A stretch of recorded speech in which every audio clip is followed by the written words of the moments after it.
Hey everyone, we got a little mini episode here of the Underworld podcast.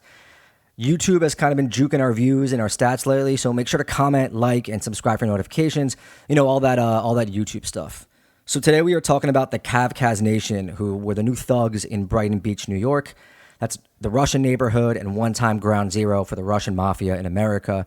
If you go back, maybe I think to our 12th or 13th episode, we have a big episode on how the Russian mafia came to Brighton Beach. Now, it's still a draw to organized crime these days, but it's not just Russian. You've also got Central Asian, Chechen, Ukrainian, and Eastern European. Brighton is where the fearsome KavKaz Nation set up shop, but NYPD and the feds have pretty much shut them down recently. On Friday, the latest indictment was announced. Sometimes referred to as K-Way, the members had jewelry and clothing bearing that name, and many had tattoos of the Caucasus Mountains on their body. Members came from southern Russia, Uzbekistan, Armenia, and Azerbaijan. And you can kind of see in the photos, I mean, these weren't the old school Russian mafiosos that we've talked about, you know, wearing suits and whatnot. These guys were kind of younger. They had kind of like the thug look. According to the New York Post, they were a ragtag bunch of minor leaguers, which is harsh. But they did manage to pull off a crazy escape from a Rikers Island prison boat. The guy, David Mordukayev, literally used a rope to climb out a fifth-story window, got to the ground, and then swam to shore. Very much like the plan in Carlito's Way, except that one goes south if you've seen it. The feds, though, were up on wiretaps. They heard about the whole thing, and the main guy they went after is a 32-year-old by the name of Roman Nikogoisian, who was arrested in Los Angeles a few weeks back. Roman is accused of extorting and threatening people around Brighton and Manhattan Beach while trying to get a weed business off the ground. I don't know who's looking to start selling weed in 2021, but he was. They also had plans to fraudulently buy luxury vehicles in California and then move them to New York where they'd be sold. And they've been accused of ripping off drug dealers, doing home invasions, extorting people, and selling big amounts of coke and weed.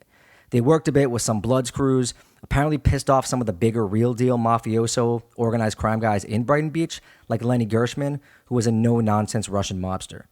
When Gershman thought the KavKaz boys ripped off one of his stash houses, him and his soldiers beat the crap out of one of them, knocked out a bunch of his teeth.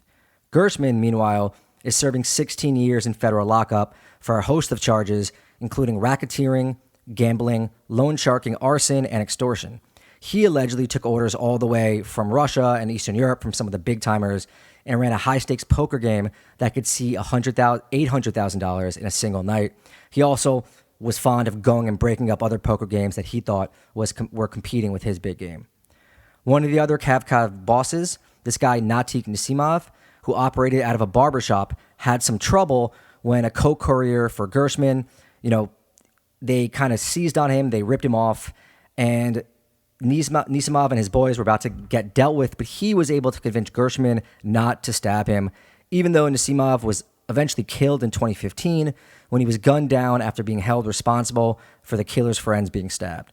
That's all we have right now on the KavKaz Nation, but we're going to be on the lookout for more information that's coming out, and maybe we'll bring you guys another mini episode. Don't forget, the podcast is up on Spotify, iTunes, all that, where we have full-length episodes. You can subscribe to the Patreon, patreon.com/The Underworld Podcast, where we put up bonus episodes that include a lot of interviews with people who cover crime, criminals themselves, and things like that.